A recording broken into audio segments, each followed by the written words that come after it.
I am 80 years old. Even saying that number out loud, sometimes I still find it hard to believe. 80 years of being alive.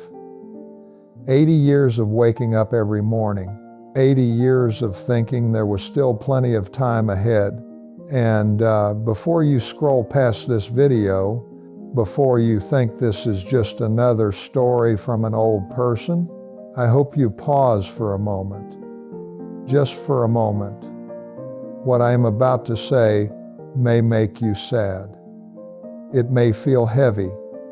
It may even make you uncomfortable because it touches on the things you try to avoid every day. But I am not saying this to scare you. I am saying it because I've walked almost the entire road you're on right now. I was once young like you. I once believed I was strong. I believed that if I just tried a little harder, endured a little longer, then a better life would be waiting on the other side. I also believed that time was always on my side, that tomorrow would always be there. But at 80 years old, I understand something very different. Time is on no one's side. It moves quietly, day by day, hour by hour, even while you're busy, even while you're worrying, even while you keep telling yourself, "I'll deal with it later."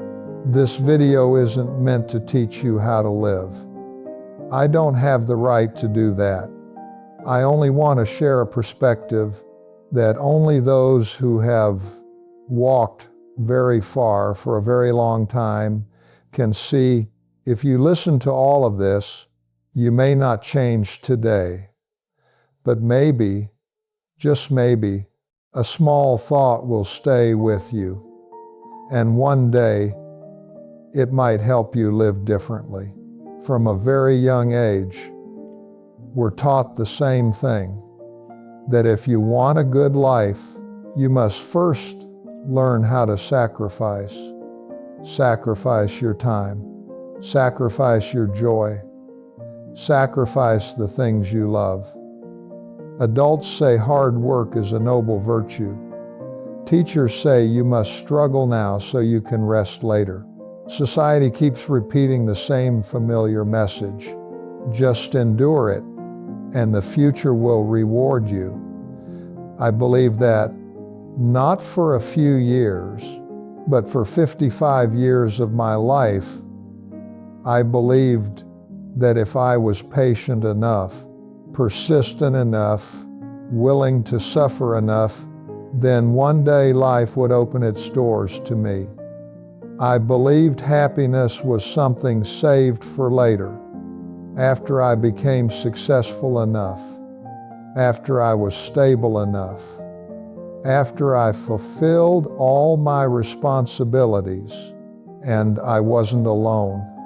Most people around me lived the same way. We encouraged each other to push a little longer. We comforted ourselves by saying today's exhaustion was the price for a better tomorrow. No one asked when that tomorrow would come. No one stopped to consider what we were trading away. The most painful part is that society didn't lie to you out of cruelty. Your parents didn't intentionally make you suffer. They were only repeating what they themselves had been taught, a cycle passed down through generations. And so we grow up believing that living for yourself is selfish and that sacrificing yourself completely is the right thing to do. I lived half my life with that belief until I realized the price I paid was far too high. For a long time, I truly believed I was living the right way. I had a stable job, then gradually a career many people admired. Every morning I woke up to a packed schedule, meeting after meeting, important decisions that made me feel needed. I earned money. Not rich overnight, but enough to feel secure enough to believe I was on the right path. With more money, I bought a house. With a higher position, I gained respect. Colleagues listened when I spoke. My family was proud of me. Every time I reached a new milestone, I told myself, I've made it. This is the life so many people dream of. And I believed it. Honestly, I didn't realize I was slowly learning to measure my life by numbers and titles, how much I earned, what position I held, what achievements I had. I believed being busy meant being important, that the less time I had for myself, the more value I had in society's eyes. I was proud of always being busy, always having something to do, always chasing the next goal. From the outside, my life looked fine, even admirable. But inside, there were empty spaces I was afraid to face. I confused meaning with recognition. I thought I was building a solid life without realizing I was quietly abandoning myself day after day. That day started like thousands before it. I put on my familiar suit, held a cup of coffee that had gone cold long ago, and walked into the meeting room with a serious expression on the table. Were documents, forecasts, plans for the future. I was speaking, explaining, analyzing. People were listening. I thought I was in control. Then something strange happened. My heart started pounding harder than usual. Not nervousness, but a heavy, crushing sensation, as if something was squeezing my chest from the inside. The air felt thinner. Sounds grew distant. Faces around me blurred, as if I were looking through a layer of fog. I tried to stay standing, tried to finish my sentence, but my body stopped listening. My legs gave out. Everything went dark. In that brief moment, I didn't think about work. I didn't think about money or status. I only thought I might be dying. When I opened my eyes, I was lying in a white room. The sharp smell of disinfectant filled the air. An IV was in my arm. Steady beeping echoed beside me. I turned my head and saw my wife sitting in the corner. Her shoulders trembled slightly. She was crying quietly, as if afraid of waking me. The doctor said I was lucky. They told me it had a severe heart attack. Just a little later, and everything would have been different. As I lay there listening for the first time in my life, I clearly felt how fragile the line between life and death truly is. It wasn't dramatic. It wasn't loud. It arrived quietly, right in the middle of a meeting I once thought was important. The days in the hospital passed slowly. No meetings, no nonstop phone calls. No one needed my decisions. Just white ceilings, cold lights, and silences that stretched uncomfortably long. For the first time in many years, I couldn't escape my own thoughts. I asked myself, if my heart had stopped that day, how would everything have ended? My work would have been handed to someone else within weeks. Meetings would continue. Numbers would still be updated. The world wouldn't slow down because I was gone. That thought chilled me. I began to look back on my life, not through achievements, but through moments, and I was terrified by how few there were. Where was I at family dinners? Where was I when my children needed a hug? Where was I on days I was exhausted and just wanted to stop? The answer was usually the same. I was working. That's when I realized something painful. I wasn't truly living. I was only existing. Wake up, work, sleep, repeat. I fulfilled the roles society expected, but I never asked myself what I wanted. I confused being busy with being meaningful. I thought I was building a life when I was really just chasing it. Lying there, weak and dependent, I felt my own fragility for the first time. I was no longer the strong man in the meeting room. I was just a human being who could disappear at any moment. And in that moment, I finally faced the truth I'd long avoided.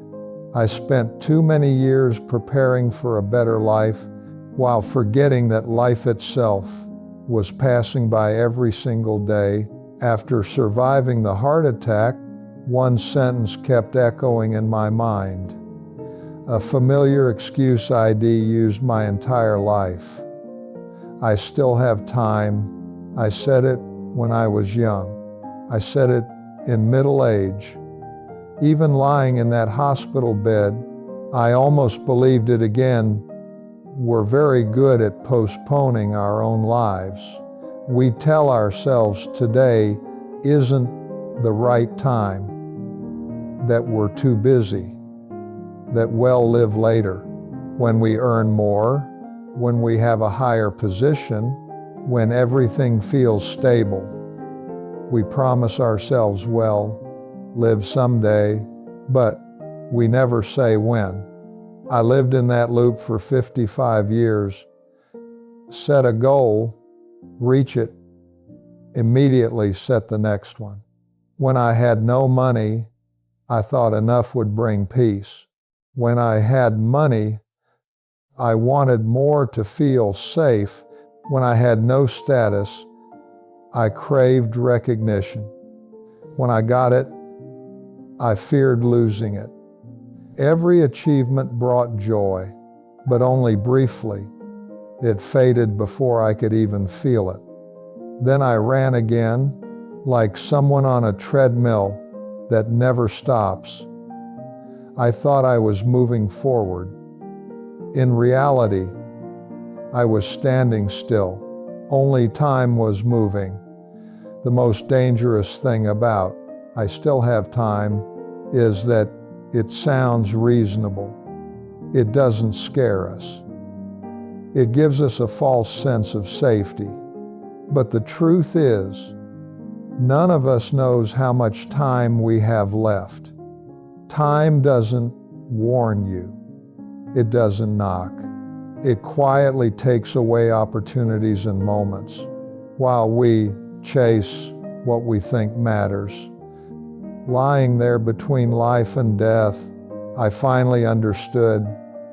I didn't lack time. I just spent it poorly. And the price wasn't money or career. It was years of life. It'll never get back. I once believed that if I tried long enough, everything would eventually mean something. I spent over 30 years climbing a ladder called a career. Each rung was a new goal, a new title, a higher income.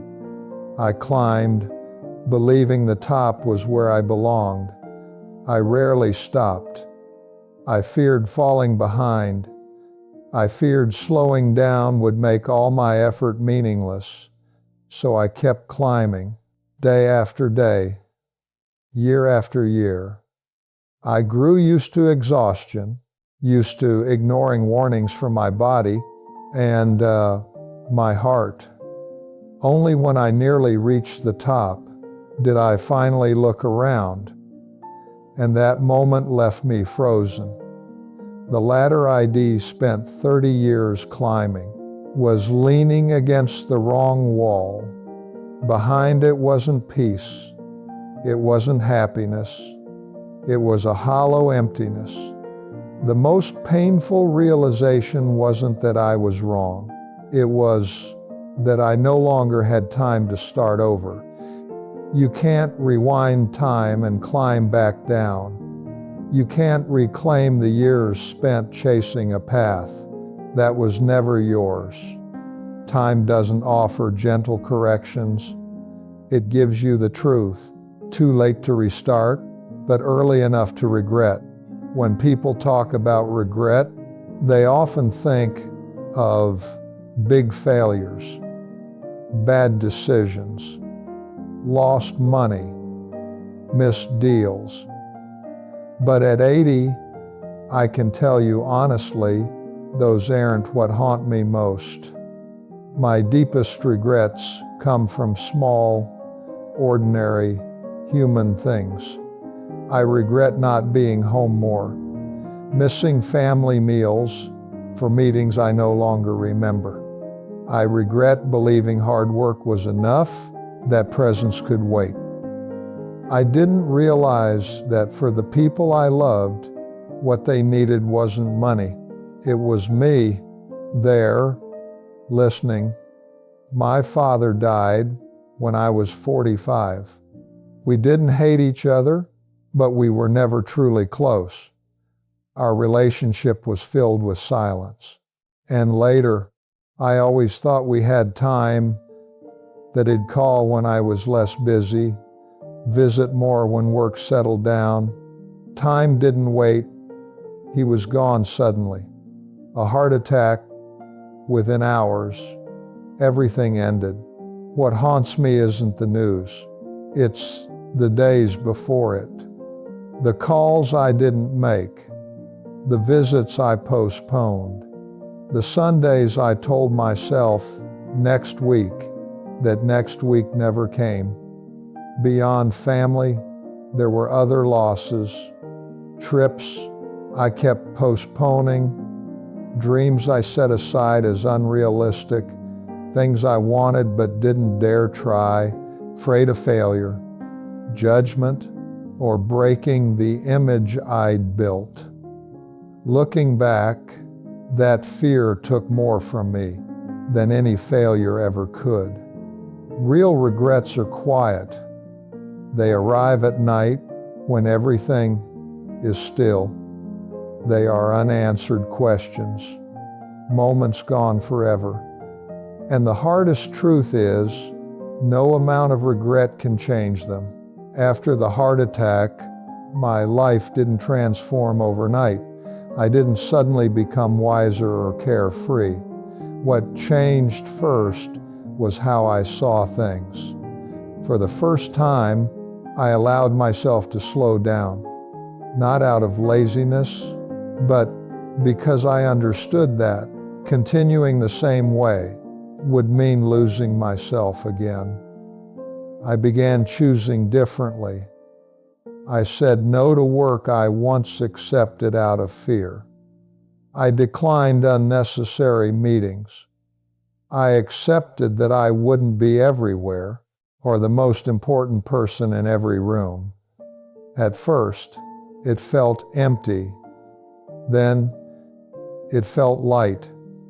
Instead of being everywhere, I learned to be fully present somewhere when with family. I turned off my phone. When listening, I listened. Without planning my reply, I realized that truly being there made moments fuller than years of constant rushing.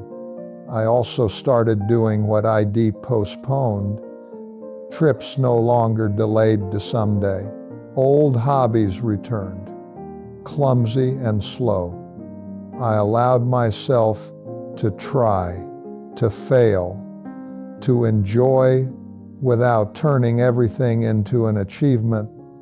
Life after the crisis wasn't perfect. There were still tired days and health worries, but I lived more intentionally. I knew what mattered, and what could be let go. I stopped trying to prove myself. I simply tried to live, so that at the end of each day, I could say, today, I truly lived. I have grandchildren, watching them grow. I see myself from many years ago. They're smart, energetic, full of dreams, and full of anxiety. Always rushing, always tense, always afraid of falling behind. Even so young, they carry the exhaustion I once had in middle age. They live in a louder world than mine ever was. They endless information, constant comparison, pressure to succeed early. They fear failure, being left behind, not being good enough. So they run just like I did for 55 years. I've tried telling them they don't need to rush, that life isn't a race without a finish line. But I understand why they can't hear it, not because they're careless, but because they're in the middle of a storm. When you're being swept away, it's hard to hear whispers of experience. That's why I made this video, not just for my grandchildren, but for anyone who feels like they're always running. I don't expect you to believe me right away. I only hope you pause long enough to ask yourself one simple question. Is the path you're on truly yours, or are you walking it because someone told you it was, right? I spent almost my entire life to understand this. If it helps one younger person realize sooner, avoid even a fraction of my regrets, then telling this story has been worth it. If I could go back and speak to myself at 30, I wouldn't talk about money or career. I wouldn't tell him to try harder or succeed faster. I'd look him in the eyes and say one simple thing: stop waiting. Don't wait until things stabilize. Don't wait until you're less busy. Don't wait until you're richer, more confident, or more prepared. Those things will never be enough. Life always has a reason to delay, and if you let it, it will quietly take an entire lifetime from you. It'd tell him to call his parents more, even with nothing important to say.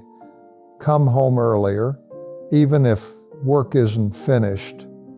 Say, I love you while you can. Do what makes your heart feel alive, even if it brings no money or recognition. It'd remind him that health isn't something you can borrow and repay later. When your body speaks, all achievements become small. Don't trade healthy years for things you may not have the strength to enjoy later. And most of all, start today, not tomorrow, not next year, not when the project ends, or everything is perfect. That perfect day never comes. Only today is real. I am 80 years old. My time ahead is limited, but I am grateful I woke up before it was too late. You still have time. The only question is, will you keep postponing, or will you start living right now?